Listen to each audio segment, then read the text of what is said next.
right.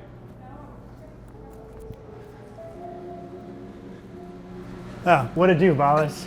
Welcome to Real Mature. It's a show that we make about things you do when you grow up. One of the things you do when you grow up is you become more cool with yourself. So today we have 3 different videos about different people and how they became cool with themselves. The first one is about our friend Gabby right here. Hello. How was your walk? I'm like sweating. Yeah, you look incredibly sweaty. Please tell me we got it this time. I think so. Okay, cool, get the fuck up here.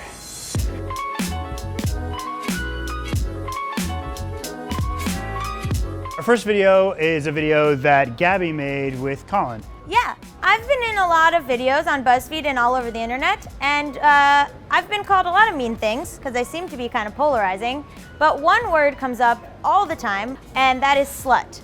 So I wanted to do an investigation into what that word means and if I am one. That's cool, do you guys ever get called a slut? No, I don't think I've ever been called a slut. Yeah, it's a real thing that they only seem to call loud women. I've only been called a slut in like a positive way. It's fucked up. Wait, could you elaborate on that? What do you mean by that? You know, like Like Colin's slaying. Colin's slaying, he's yeah, a slut. He's- yeah. What a slut. It's gross. It is gross. So what's the first thing that you guys did? First thing that we did is we took it to the streets.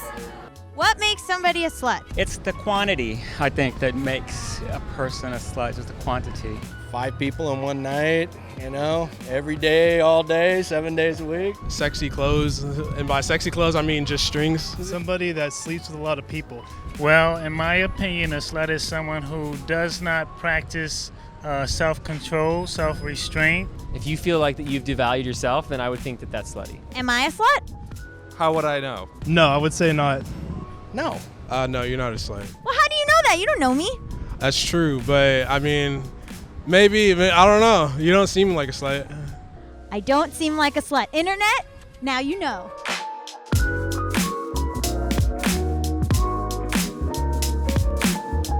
It's interesting that no one seemed to have like the same definition of what it was, but they all kind of agreed that it was bad. Yeah, and when pushed a little bit, the definition falls apart. No. So what did you guys do next? We asked some lovely people to come in and told them to draw what they think a slut looks like. All right, let's watch that. Can you draw a slut, please? Oh, okay, I'm a terrible drawer. A slut. This is so bad. You guys are gonna hate this answer. Why don't you hold it up and point to us what? Just show us. Well, I have a girl with her legs open, big boobs, and if I had more time and artistic ability, maybe I would draw like a dick in her hand. Her mouth's open too. And her mouth's open, waiting for a dick. It's Pigpen from the Peanuts cartoon. Because I heard that the word slut used to mean just like dirty. A slut doesn't exist in my mind because I would never call anybody a slut. Years of television media, I'm assuming this is what a hooker looks like. I just figured the easiest way to convey slut is a woman that says yes to all men. Because she's got her legs wide open. She's just a little bit of a slut. Why did you draw a woman? Because I've like never seen on TV and movies like a male street worker. Okay, so what did we learn from the drawing? Well, mostly we learned that everybody's opinions on what a slut looks like is different, and I was still pretty confused. I mean, it's a big word. It's full of history, it's full of weight, it's a lot, yeah. And I don't think that anybody really knew what they were drawing. All right, so we're gonna get more into Gabby's investigation in a second, but we have another video that was made by the beautiful Shane. So I'm gonna run up and get him and bring him back here, and he's gonna tell us about his video. Hey, beautiful Shane. How's it going? Hi, Keith. Hey. Remember that thing I told you we'd have to do? Yeah. Yeah, it's happening right now. Oh, great. You ready to go to Real Mature? Yeah. All right.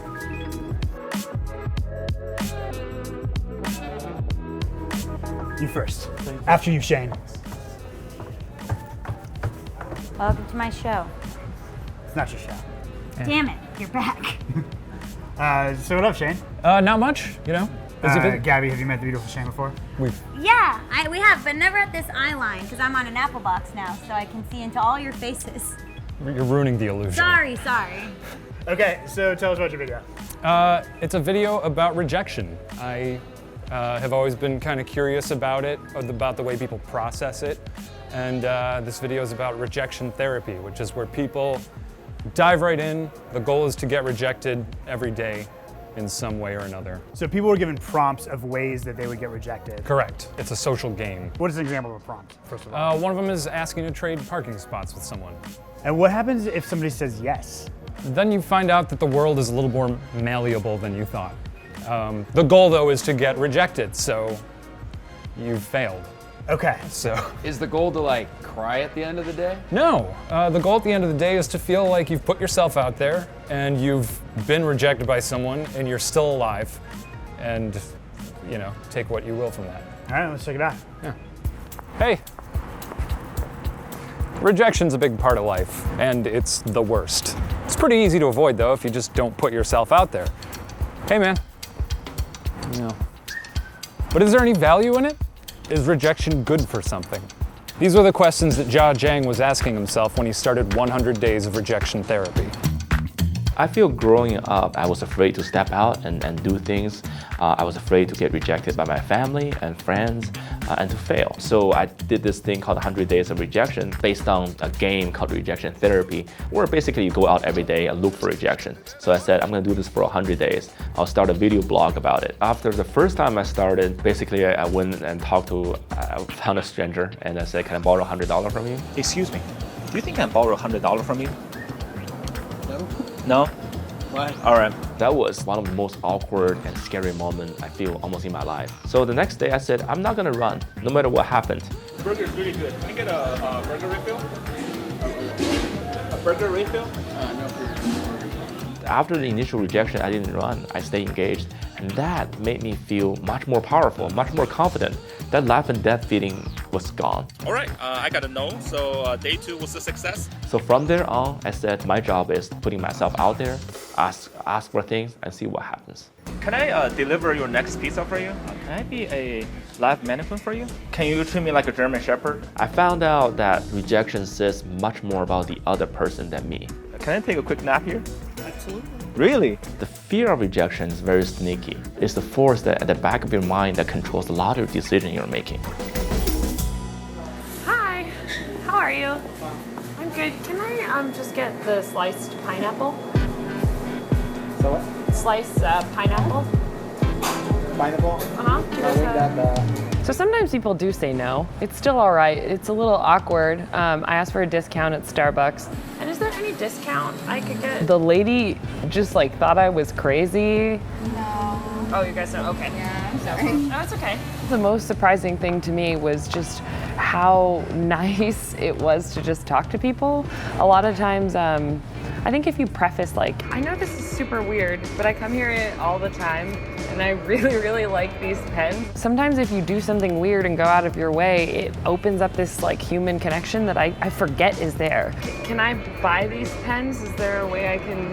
The FedEx guy just seems like the guy who's working there, but you ask him a little question, like something's kind of weird, and we immediately had this bond where he was like, yeah, just take a pen.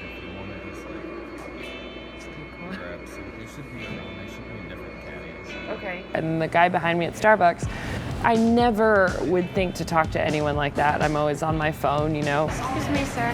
I know this is kind of weird, but would you mind if I got your coffee today?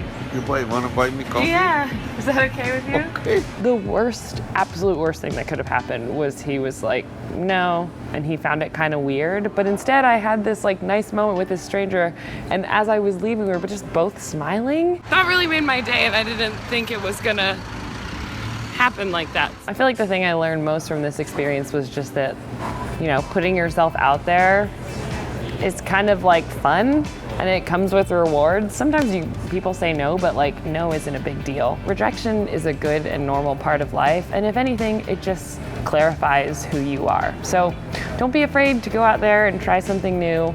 You might hear no, but you might get a big old yes, so do it.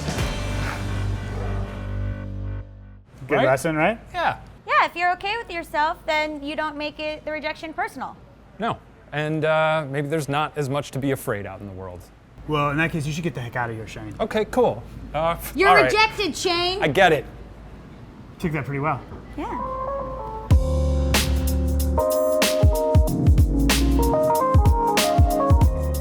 Okay, so the next thing you guys did is you went and found an expert to explain the word slut. Yeah, I went and talked to Emily Linden, who's the founder of the Unslut Project, which is a project that's anti-bullying and anti-slut shaming.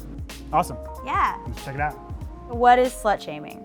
I define it as implying that a girl or a woman should feel guilty or inferior for real or perceived sexual behavior. What have you seen in your research has been reasons that women have been called sluts? The better question is, what are some reasons that a woman would not be called a slut? I mean, really, it's anything. Literally any woman at any time can be deemed a slut. It's in the eye of the beholder. So you're a slut if someone else thinks you're a slut? Yeah, at any point in time. Or if someone spreads a rumor about you, you can't prevent anyone from calling you a slut by how you dress or how you act or where you are or who you hang out with, doesn't matter. So there's nothing I can do. I went and asked people on the street, right? Mm-hmm. And they had all kinds of different answers, from girls who go to the club too much, then also the typical, girl who has a lot of sex, but they couldn't really quantify what a lot is. Yeah, how much sex? Yeah, how much is too much? So there were not a lot of real answers. And then when I would ask them, oh, am I a slut? Without knowing me at all, they would say, no, of course not. My takeaway is is it such a bad thing? Yeah, or even that it's not a thing. I mean, that slut can't be defined really because it's whatever anyone wants to use to keep a woman in a place that they think she belongs in. So when you're saying that people call you a slut in the comments, it might be because the way that you come across in your videos or the way that you talk or the way that you look is something that makes that commenter feel like they want to put you back in a place, where you belong, I guess. So I guess one way that you could personally avoid it is to stop speaking, is to stop making videos. It's not gonna work. Yeah, And you're very loud. Please don't.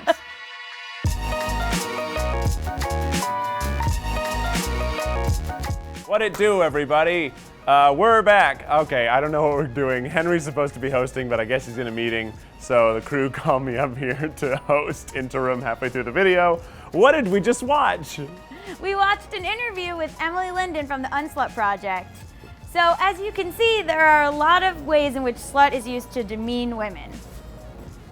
Clearly, but Yeah, now... I really threw you in the deep end there, Keith. Maybe don't come up here pretending like you can host videos you don't know what they're about. Hey, look, I'm just doing what people told me to do.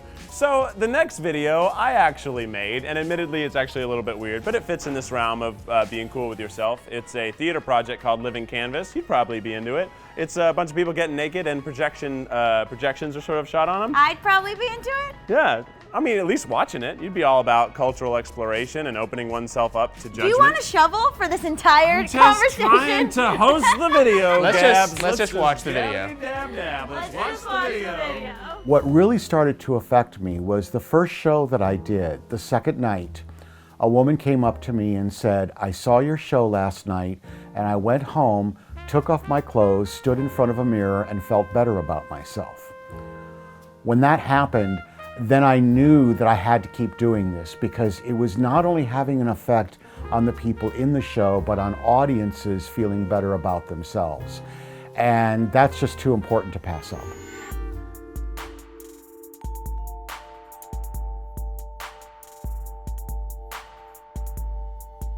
I'm Jake Kaczynski. I'm 24 years old. I'm Dominique Jackson. I'm 22. We're going to be naked. They're going to be projecting images and textures onto our naked bodies while we tell a theatrical story. Living Canvas is essentially an art form that uses the amazing expressive capabilities of the human body combined with imagery to make a change in people, whether it's the performers or the audience. And that to me is very exciting.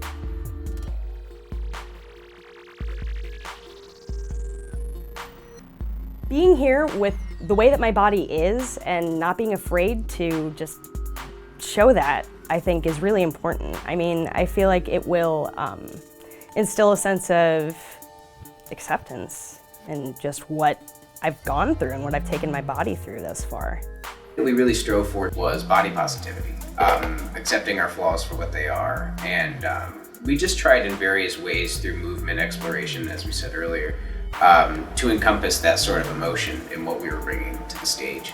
And in the end, we brought it together with this really nice piece with colors that matched our personalities and little voiceover statements about us accepting who we are.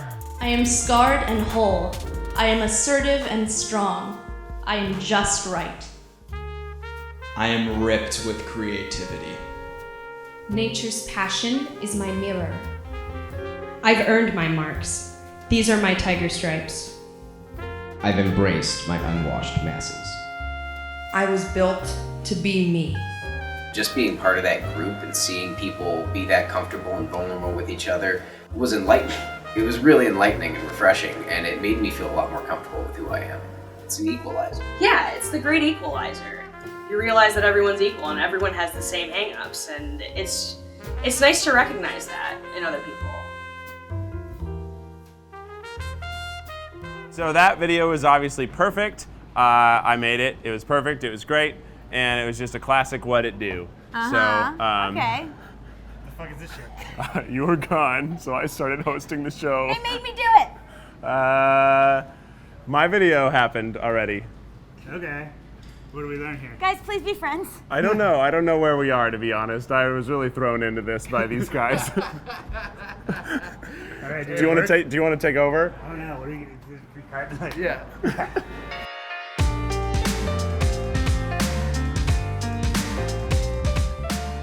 So I'm a little confused. What the fuck just happened?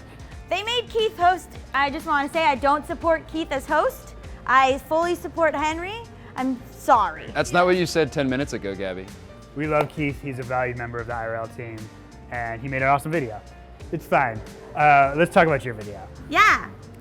So what's the last part of your slut journey? So we got a lot of opinions about what it means to be a slut, but we needed to go to the source.